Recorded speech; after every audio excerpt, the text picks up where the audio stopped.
Hello everyone, so today we are going to start our next chapter, that is chapter number 4, common size statement. And the main thing about this chapter is that it contains 4 marks according to the final examination. आपके final exams के अंदर 4 number का जो paper है वो आपके common size statement के अंदर से आता है. 4 नंबर का एक क्वेश्चन आपका आएगा ही आएगा. अगर आप अपने पिछले जितने भी आपके क्वेश्चन पेपर्स हैं आप उन्हें उठाकर देखेंगे तो यू विल फाइंड कि एक क्वेश्चन आपका इस चैप्टर में से आता है. तो आप इस चैप्टर को बहुत अच्छे से करेंगे. इसकी जितने भी आपके प्रैक्टिकल क्वेश्चंस हैं उनको बहुत अच्छे से आपने करना है, सो दैट कि आपकी जो कैलकुलेशन ट्रिक्स हैं वो भी थोड़ी सी क्या हो जाए, इंक्रीज हो जाए, इन्हांस हो जाए. सो let's just start with the lecture here. So today we'll cover the 4 topics. The first topic is the common size statement, meaning of the common size statement.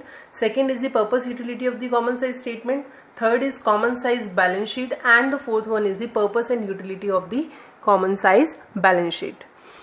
So let's just start with the meaning of the common size statement.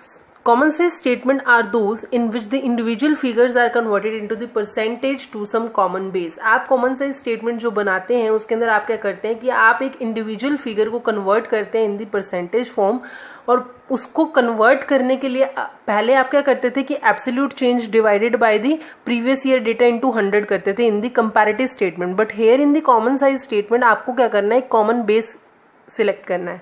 तो हम एक छोटा सा example लेते हैं कि common size statement of profit and loss account के अंदर जो आपकी सेल्स होती हैं जिनको आप रेवेन्यू फ्रॉम ऑपरेशंस भी बोलते हैं, तो यहाँ पर आपको क्या करना है, उसको 100 लेट करना है. अब अगर आपको एक्सपेंसेस का क्या करना है, एक्सपेंसेस की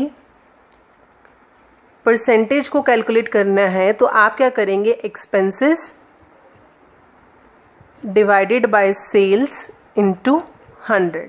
तो आप इस तरह से अपनी परसेंटेज को कैलकुलेट करेंगे. यहाँ पर आपको एब्सोल्यूट चेंज निकालने की ज़रूरत नहीं है.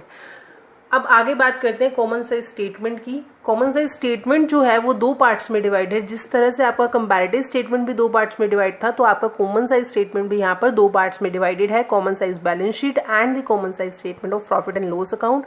And today we will discuss about the common size balance sheet only. तो यहाँ पर देखो common size statement, and today we will discuss about the format of the common size balance sheet and one question related to the common size balance sheet we will discuss in this chapter. So let's just start with the first topic, that is the format of common size balance sheet. So this is the format of the common size balance sheet, which is divided into the 5 columns. The first column is particular, same as the comparative balance sheet. तो यहाँ पे particular के अंदर भी आपने 2 parts में इसको divide किया. The first one is the equity and liability and the second one is the assets.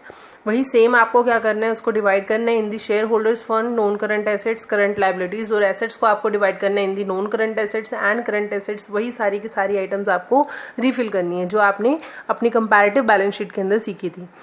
और यहाँ पर आपका जो सेकेंड और थर्ड जो आपका कॉलम है, it is of the absolute amount. Absolute amount के अंदर आपका फर्स्ट जो कॉलम है which is denoted to the previous year data, and the second column जो है वो आपका किसका होगा, करंट ईयर डेटा का होगा.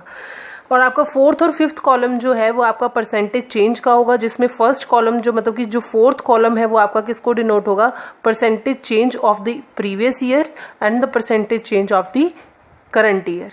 तो ये आपका प्रॉपर एक फॉर्मेट है जिसके अंदर आपका जो ये देखो, आप यहाँ पर क्या करेंगे, आपका प्रीवियस ईयर का जितना भी डेटा है वो सारा ए टू जेड आप उसे फिल करेंगे, और अपना करंट ईयर का जितना भी डेटा है उसको आप फिल करेंगे, और यहाँ पर आप टोटल करेंगे. तो आपका ये जो टोटल जितना भी आएगा ये आपका क्या कंसीडर किया जाएगा, 100% कंसीडर किया जाएगा.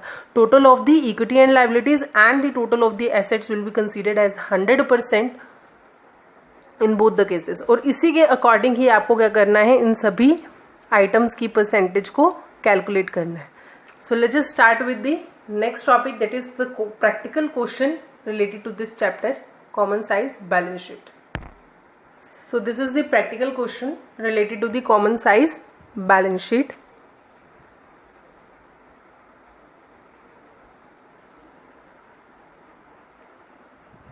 यहाँ पर आपको कुछ डेटा दे रखा है, उन्होंने आपको शेयर कैपिटल दे रखे है जो कि आपकी करंट ईयर की 3 लाख है और प्रीवियस ईयर की 2,40,000 है. रिजर्व एंड सरप्लस दे रखा है, ट्रेड पेएबल दे रखा है, ट्रेड रिसीवेबल दे रखा है, short term provision, fixed assets, long term provision, current investment, inventories and cash and cash equivalents. तो हमने क्या करना है, जितना भी हमारा डेटा हमें अमाउंट्स की फॉर्म में मिला हुआ है हमें सबसे पहले उसको फिल आउट करना है। तो यहाँ पर देखो आपको सबसे पहले क्या दे रखा है, share capital and reserve and surplus. आपको पता है कि शेयर कैपिटल और रिजर्व एंड सरप्लस आपका कहाँ जाता है, शेयर होल्डर फंड में जाता है।